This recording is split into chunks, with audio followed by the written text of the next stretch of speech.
welcome to On Console, the video blog about my journey to becoming a certified NASA flight controller.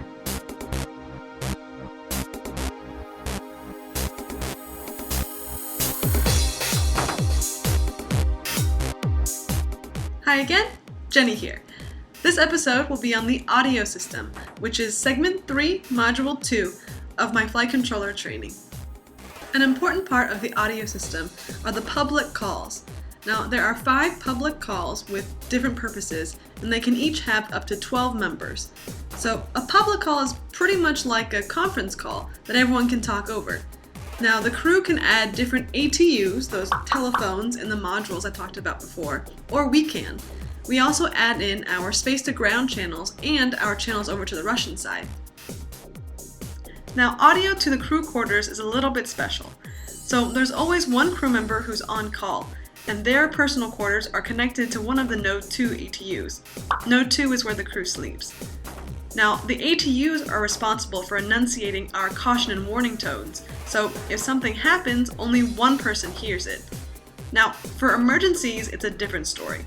There are 2 speakers in every person's quarters that are separate from the audio system, so if an emergency does enunciate, everyone immediately hears it. We also got an overview of Russian audio. Now, in order for everyone to talk to each other, our channels over to the Russian segment are connected to specific PAs, which are communication panels, kind of like the ATUs, in the service module. And of course, we're also connected via these channels to the other comm panels in the rest of the Russian segment, like the FGB, the DC, or the MRMs. Now, their PAs and comm panels are also connected to their own space-to-ground channels, UKV, to the Russian ground sites. Now, during an emergency, we configure the PAs, our channels, the public calls, and other components to make sure that we have dependable communication for our space-to-ground, the Russian space-to-ground, and also to and from the lifeboats. We also learned a bit about doing extravehicular activity, EVA, audio. Now, Cronus helps to check out the spacesuits by powering on and testing the radios that communicate with them, and then putting those and the ATUs we only use for EVA into a public call and doing communication checks. Now, there are 2 lines that go to the radios, and both of them are put into the same public call so that we can have redundancy and can recover voice quickly.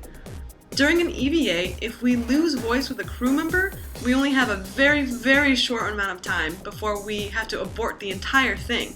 So we want to make sure the EVA doesn't end early because of that.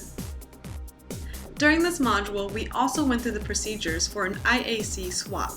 Now remember, the IAC is the head of the US audio system, and there are 2 of them with only 1 active at a time. So when we're doing this procedure, because the IAC controls all of this, we lose voice, and we even lose caution and warning tones temporarily. So we have to learn to make sure to keep the entire flight team aware, and especially the flight directors, when we lose those tones, because we're reducing the safety of the ISS.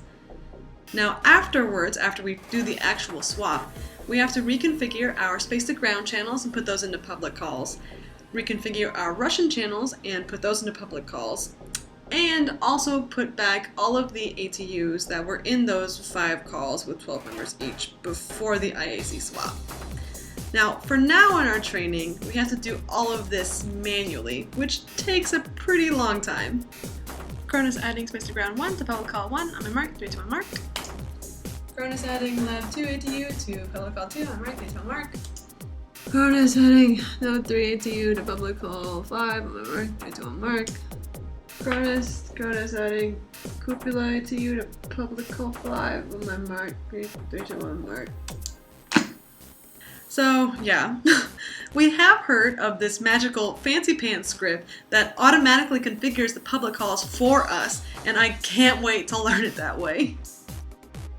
That's all for this episode. Be sure to check out my other sites and pages and take a look at the first or previous episodes if you haven't already. Well, as always, thank you so much for watching, and I hope to see you next week and for many more, as we get one step closer to being on console. Thanks, and have a great week!